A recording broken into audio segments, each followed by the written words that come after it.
Verdants, we have our second task of the week. It is going to be ring stability, and there's a lot of different options here. Okay, you'll see on Wodify that there's going to be a variety of rounds, a variety of like time frames. It's really up to you how you want to do this.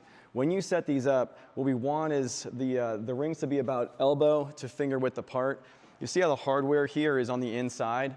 That's not going to work. Okay, you're going to have to pull the hardware up to the outside. What you don't want to do is like get that hardware on the tricep and skin our arms. So we're going to pull this all the way over here. You're going to make sure that these are up nice and high so you can't hit them. Okay.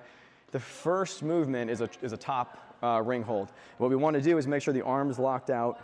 The thumb is on the leg. Okay. We don't want the arm to bend. We don't want the shoulder to break. Okay. We want this to be down. We can always use a box. We can pull plates here.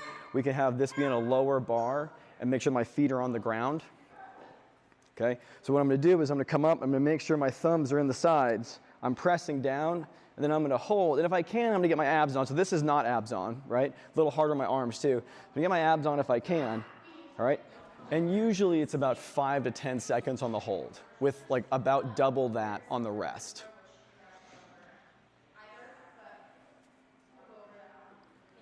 The second movement we're going to do is a bottom ring hold. And this is the one where there's a little more like potential for injury. You need to be careful and you need to make sure that all of the things that we're talking about are in the right place. You want the thumb to be in the side. You want the top of the ring to be touching the bicep. Okay? It's really critical that we don't have the hand behind us. All right, this is not a good position to be in. We can't be here. Okay? So what we're going to do is we're going to make sure that we're supporting ourselves, okay, on the rings. Again, feet can be on the ground.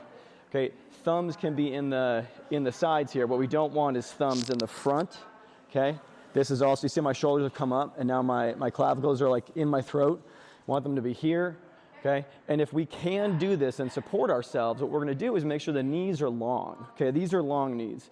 These are not long knees. And this, if we crunch up, is going to start to create some issues in the ring dip, the kipping ring dip later. Let's say that you have been here a long time, you've done the top ring, the bottom ring holds, you're like, hey, I've got those, I do those, I've done them many times. Well, you're gonna try, you have two other things that we can work on, okay?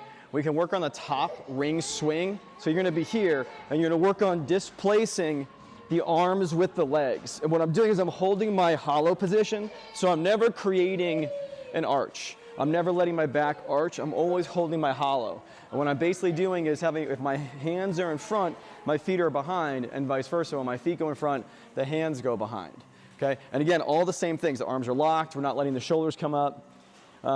That's probably gonna be challenging for almost everyone. The next piece is we're gonna make sure that we can do a ring dip, okay? And whether that's feet on the ground, whether it's strict, okay? But again, you want the long knees if you are doing them strict, so that we're not doing the crunch, which again, if you watch where my elbows just went, it's a totally different position, and it's no longer a ring dip. This is a ring dip, okay? The other one is great for competition. The one I just demonstrated is great for strength and what we actually need to work on.